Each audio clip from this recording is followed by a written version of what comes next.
Hello tout le monde, j'espère que vous allez bien, moi ça va nickel. Aujourd'hui on se retrouve pour le jour 17 du défi une vidéo par jour pendant 30 jours. Donc aujourd'hui je vais vous montrer comment peindre les pieds et les mains de vos reborn. Là je vais peindre les pieds et les mains du kit de Levi, petit bébé.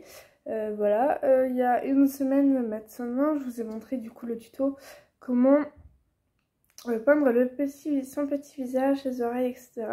Si vous ne l'avez pas vu, je vous invite à le voir. Je vous mets en i, je sais plus c'est de quel côté, je suis désolée, mais je vous le mets en i, hein, un des deux côtés, je sais plus, bref. Donc voilà, n'hésitez pas à aller la voir et poursuivre du coup tous les tutos rebonding, etc. Du coup aujourd'hui on va s'attaquer aux mains, donc on ne voit pas très bien, ma luminosité est pas ouf. Mais je l'ai déjà commencé, en même temps ça se voit pas à la tête.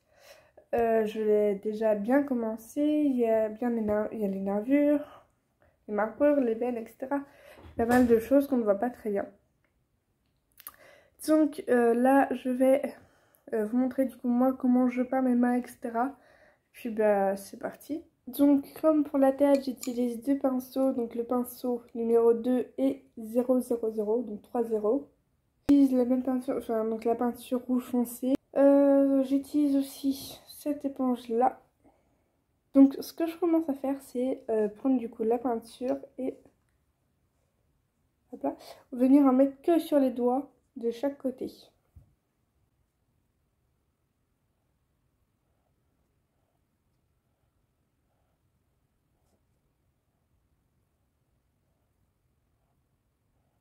Donc voilà, on voit un petit peu ici que j'ai mis de la peinture. Et on va venir du coup estomper après, une fois qu'on a mis notre petite peinture.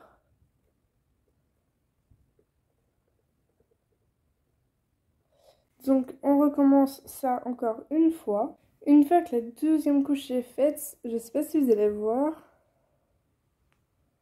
mais on voit encore des résidus de peinture entre les doigts. C'est pour ça que j'ai pris le petit pinceau pour frotter comme ça et enlever le reste de peinture. Faire ça de chaque côté ainsi que au niveau des ongles. On voit pas. Mais au niveau des ongles, il y a de la peinture. Histoire de l'enlever. Maintenant qu'il n'y a que les doigts de pain, on va s'attaquer du coup à la paume de la main et au dos de la main. Donc ici et ici. Je préfère moi me faire une avance de couleur de doigt parce qu'en fait quand je vais peindre ici, je vais peindre aussi ici. Et j'aime bien que les doigts soient un peu plus colorés que le reste de la main. Donc voilà. Après vous faites comme vous voulez. Vous n'êtes pas obligé de faire les deux couches ici. Vous pouvez passer directement à la peinture de toute la paume, etc.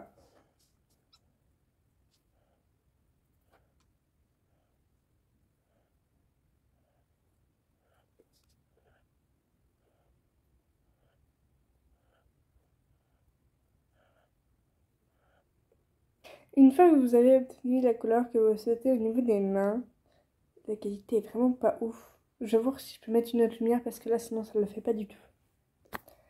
Ah bah c'est déjà mieux comme ça. Bon, une fois que vous avez obtenu la couleur que vous souhaitez au niveau des doigts, on voit toujours pas très bien, mais c'est moi qui ai un problème. Du coup voilà, moi c'est la couleur que je souhaitais. Donc je ne vais rien modifier. Et du coup là je vais faire pareil à la deuxième main qui n'est pas peinte.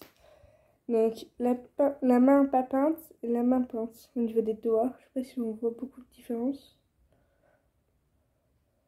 Maintenant je vais m'attaquer à la deuxième main et après on va s'attaquer au pied. Bon, maintenant que la deuxième main est finie, je vais m'attaquer du coup au pied. Pour le pied en fait c'est la même chose que pour les mains. Je fais deux couches de peinture au niveau des pieds, au niveau des orteils.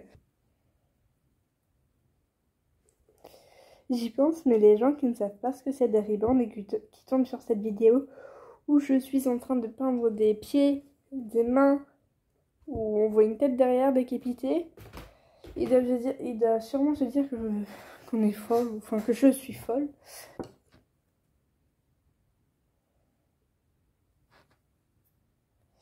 Bon, du coup, j'ai pas terminé le pied que j'étais en train de faire, mais j'ai fini l'autre pied, bon, pour vous montrer à quoi ça ressemble. J'arrive pas à trouver une bonne position pour que vous voyez bien. Vous voyez au moins que ça se rapproche de la couleur de ma paume de main. Vous comparez les deux, sachant que là il y a encore de la peinture qui sèche. On voit bien déjà la différence entre les deux. Et si je le mets comme ça... Donc voilà, les petits pieds, les petits petits. Bon, ce petit tuto est terminé, j'espère qu'il vous a plu. N'hésitez pas à vous abonner, liker et commenter. On se retrouve demain pour une nouvelle vidéo. Bisous bisous.